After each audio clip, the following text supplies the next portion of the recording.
ओम नमः शिवाय। श्री शिव पुराण। चंचला की प्रार्थना से ब्राह्मण का उसे पूरा शिव पुराण सुनाना और समयानुसार शरीर छोड़कर शिवलोक में जा चंचला का पार्वती जी की सखी एवं सुखी होना। ब्राह्मण बोले, नारी, सौभाग्य की बात है कि भगवान शिव की कृपा से शिव पुराण की इस वैराग्य युक्त कथा को सुनकर तुम्हें समय पर चेत हो गया है। ब्राह्मण पत्नी, तुम डरो मत, भगवान शिव की शरण में जाओ। शिव की कृपा से सारा पाप तत्काल नष्ट हो जाता है। मैं तुमसे भगवान शिव की कीर्ति कथा से युक्त उस परम वस्तु का वर्णन करूंगा जिससे तुम्हें सदा सुख देने वाली उत्तम गति प्राप्त होगी। शिव की उत्तम कथा सुनने से ही तुम्हारी बुद्धि इस तरह पश्चाताप से युक्त एवं शुद्ध हो गई है, साथ ही तुम्हारे मन में विषयों के प्रति वैराग्य हो गया है। पश्चाताप ही पाप करने वाले पापियों के लिए सबसे बड़ा प्रायश्चित है। सत्पुरुषों ने सबके लिए पश्चाताप को ही समस्त पापों का शोधक बताया है।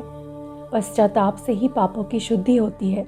जो पश्चाताप करता है वही वास्तव में पापों का प्रायश्चित करता है, क्योंकि सत्पुरुषों ने समस्त पापों की शुद्धि के लिए जैसे प्रायश्चित का उपदेश किया है वह सब पश्चाताप से संपन्न हो जाता है।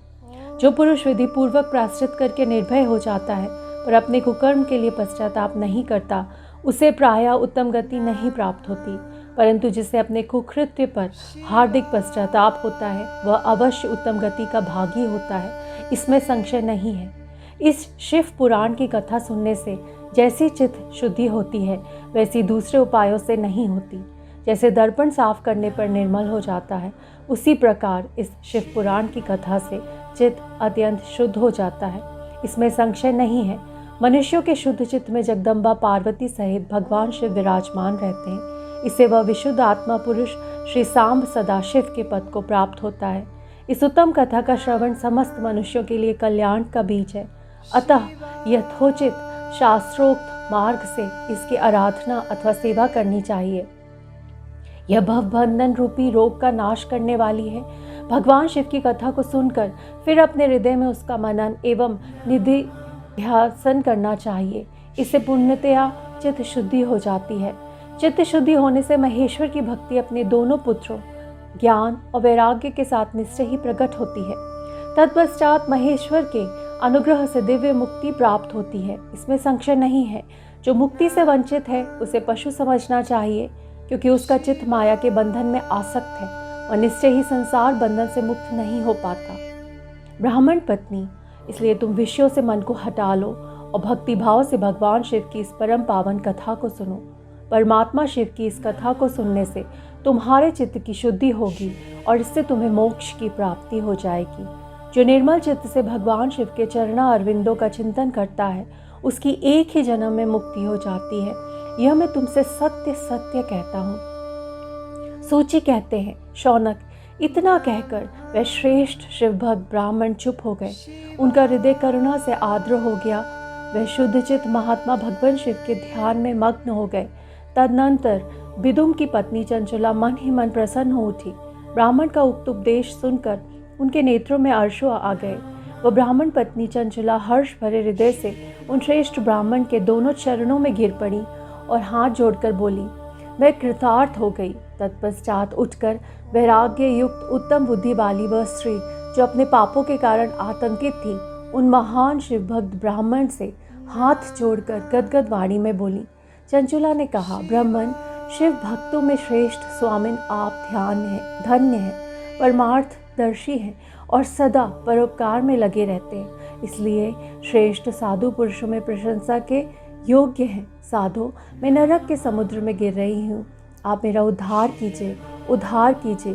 पौराणिक अर्थ तत्व से संपन्न जिस सुंदर शिव पुराण की कथा को सुनकर मेरे मन में संपूर्ण विषयों से वैराग उत्पन्न हो गया है, उसी इस शिव पुराण को सुनने के लिए इस समय मेरे मन में बड़ी श्रद्धा हो रही है। सूची कहते हैं, ऐसा कहकर हाथ जोड़कर उनका अनुग्रह पाकर चंचला उस शिव पुराण की कथा को सुनने की इच्छा मन में लिए उन ब्राह्मण देवता की सेवा में तत्पर हो वहां रहने लगी।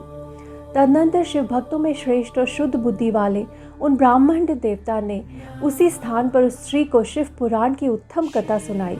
इस प्रकार उस गोकर्ण नामक महाक्षेत्र में उन्हीं श्रेष्ठ ब्राह्मण से उसने शिव पुराण की वह परम उत्तम कथा सुनी, जो भक्ति ज्ञान और वैराग्य को बढ़ाने वाली तथा मुक्ति देने वाली है। उस परम उत्तम कथा को सुनकर वह ब्राह्मण पत्नी अत्यंत कृतार्थ हो गई। उसका चित्त शीघ्र ही शुद्ध हो गया। फिर भगवान शिव के अनुग्रह से उसके हृदय में शिव के सगुण रूप का चिंतन होने लगा। इस प्रकार उसने भगवान शिव में लगी रहने लगी वाली उत्तम बुद्धि पाकर शिव के सच्चिदानंदमय स्वरूप का बारंबार चिंतन आरंभ किया। तत्पश्चात समय के पूरे होने पर भक्ति, ज्ञान और वैराग्य से युक्त हुई चंचुला ने अपने शरीर को बिना किसी कष्ट के त्याग दिया। इतने में ही त्रिपुर शत्रु भगवान शिव का भेजा हुआ एक दिव्य विमान द्रुत गति से वहां पहुंचा, जो उनके अपने गणों से संयुक्त तो भांति भांति के शोभा साधनों से संपन्न था। चंचुला उस विमान पर आरूढ़ हुई और भगवान शिव के श्रेष्ठ पार्षदों ने उन्हें तत्काल शिवपुरी में पहुंचा दिया। उसके सारे मल धुल गए थे।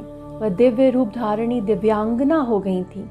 उसके दिव्य अवयव उसकी शोभा बढ़ाते थे। मस्तक पर अर्धचंद्र का मुकुट धारण किए वह गौरांगी देवी शोभाशाली दिव्य आभूषणों से विभूषित थी। शिवपुरी में पहुंचकर उसने सनातन देवता त्रिनेत्रधारी महादेव जी को देखा। सभी मुख्य देवता उनकी सेवा में खड़े थे। गणेश, भृगि, नंदीश्वर तथा वीरभद्रेश्वर आदि उनकी सेवा में उत्तम भक्ति भाव से उपस्थित थे। उनकी अंग कांति करोड़ों सूर्यों के समान प्रकाशित हो रही थी। कंठ में नील चिन्ह शोभा पाता था। 5 मुख और प्रत्येक मुख में 3-3 नेत्र थे। मस्तक पर अर्धचंद्राकार मुकुट शोभा देता था। उन्होंने अपने वामांग भाग में गौरी देवी को बिठा रखा था, जो विद्युत पुंज के समान प्रकाशित थी। गौरीपति महादेव जी की कांति कपूर के समान गौर थी। उनका सारा शरीर श्वेत भस्म से भासित था। शरीर पर श्वेत वस्त्र शोभा पा रहे थे। इस प्रकार परम उज्ज्वल भगवान शिव का दर्शन करके वह ब्राह्मण पत्नी चंचुला बहुत प्रसन्न हुई। अत्यंत प्रीति युक्त होकर उसने बड़ी उतावली के साथ भगवान को बारंबार प्रणाम किया। फिर हाथ जोड़कर वह बड़े प्रेम, आनंद और संतोष से युक्त हो विनीत भाव से खड़ी हो गई। उसके नेत्रों से आनंद अश्रुओं की अविरल धारा बहने लगी तथा संपूर्ण शरीर में रोमांच हो गया। उस समय भगवती पार्वती और भगवान शिव ने उसे बड़ी करुणा के साथ अपने पास बुलाया और सौम्य दृष्टि से उसकी ओर देखा। पार्वती जी ने तो दिव्य रूप धारणी बिंदुगा प्रिया चंचुला को प्रेम पूर्वक अपनी सखी बना लिया।